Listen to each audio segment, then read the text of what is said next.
Clip number 355 انشاءاللہ عز و جل۔ اس کلپ میں سورہ اعراف کی آیت نمبر 80 سے 82 تک کی تلاوت، ترجمہ اور تفسیر قرآن صراط الجنان سنیں گے۔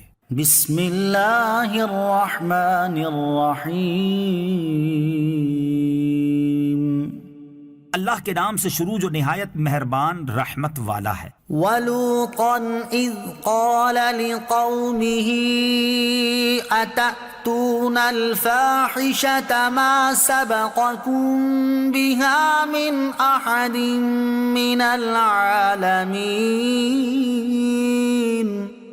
ترجمہ، اور ہم نے لوط کو بھیجا جب اس نے اپنی قوم سے کہا کیا تم وہ بے حیائی کرتے ہو جو تم سے پہلے جہان میں کسی نے نہیں کی۔ وَلُوطًا، اور لوط کو بھیجا۔ حضرت لوط علیہ السلام حضرت ابراہیم علیہ السلام کے بھتیجے ہیں۔ جب آپ کے چچا حضرت ابراہیم علیہ السلام نے شام کی طرف ہجرت کی تو حضرت ابراہیم علیہ السلام نے سرزمین فلسطین میں قیام فرمایا، اور حضرت لوط علیہ السلام اردن میں اترے۔ اللہ تعالیٰ نے آپ کو اہل سدوم کی طرف مبعوث کیا۔ آپ ان لوگوں کو دین حق کی دعوت دیتے تھے اور فعل بد سے روکتے تھے۔ انکم لتأتون الرجال شہوة من دون النساء بل انتم قوم مسرفون۔ ترجمہ، بے شک تم عورتوں کو چھوڑ کر مردوں کے پاس شہوت سے جاتے ہو بلکہ تم لوگ حد سے گزرے ہوئے ہو۔ انکم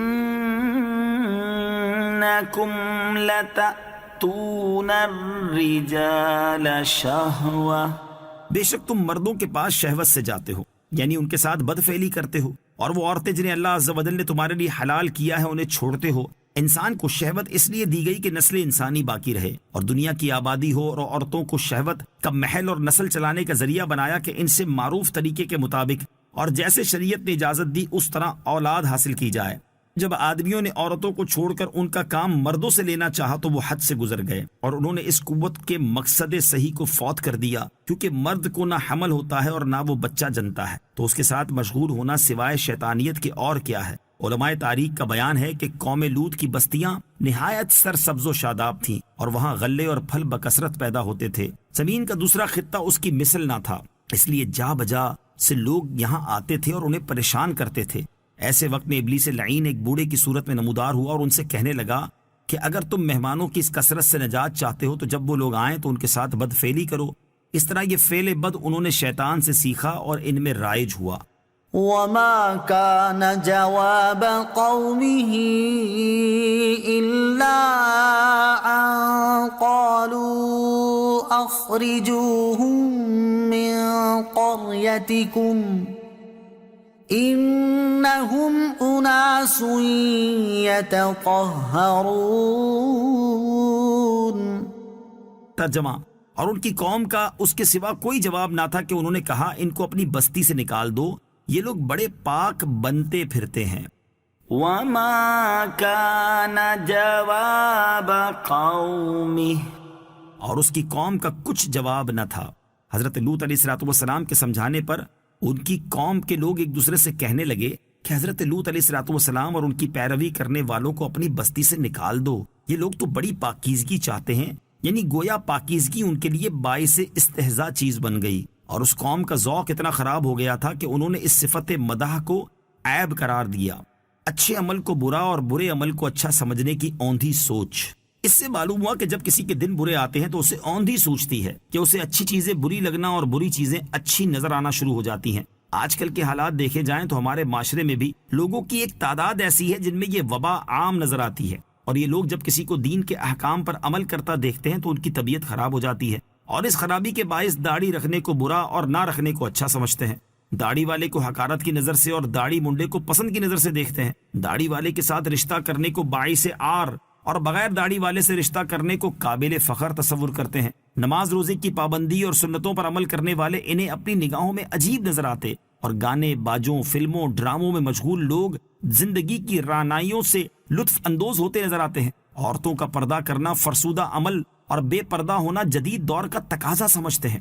صرف اپنی بیوی کے ساتھ تعلق قائم رکھنے کو تنگ ذہنی اور غیر عورتوں سے ناجائز تعلقات کو روشن خیالی کہتے ہیں۔ اپنی عورتوں کے غیر مردوں سے دور رہنے کو اپنی بے عزتی، جبکہ ان کا غیر مردوں سے ملنے اور ان سے تعلقات قائم کرنے کو اپنی عزت تصور کرتے ہیں، حرام کمائی کو اپنا حق اور ضرورت جبکہ حلال کمائی کو اپنی حق تلفی قرار دیتے ہیں، امانت و دیانت داری اور سچائی کو بھولا پن جبکہ خیانت، جھوٹ، دھوکہ، فریب کاری کو اپنی چالاکی اور مہارت سمجھتے ہیں۔ سرے دست یہ چند مثالیں پیش کی ہیں، ورنہ تھوڑا سا غور کریں تو اچھے کام کو برا اور برے کام کو اچھا سمجھنے کی ہزاروں مثالیں سامنے آ جائیں گی۔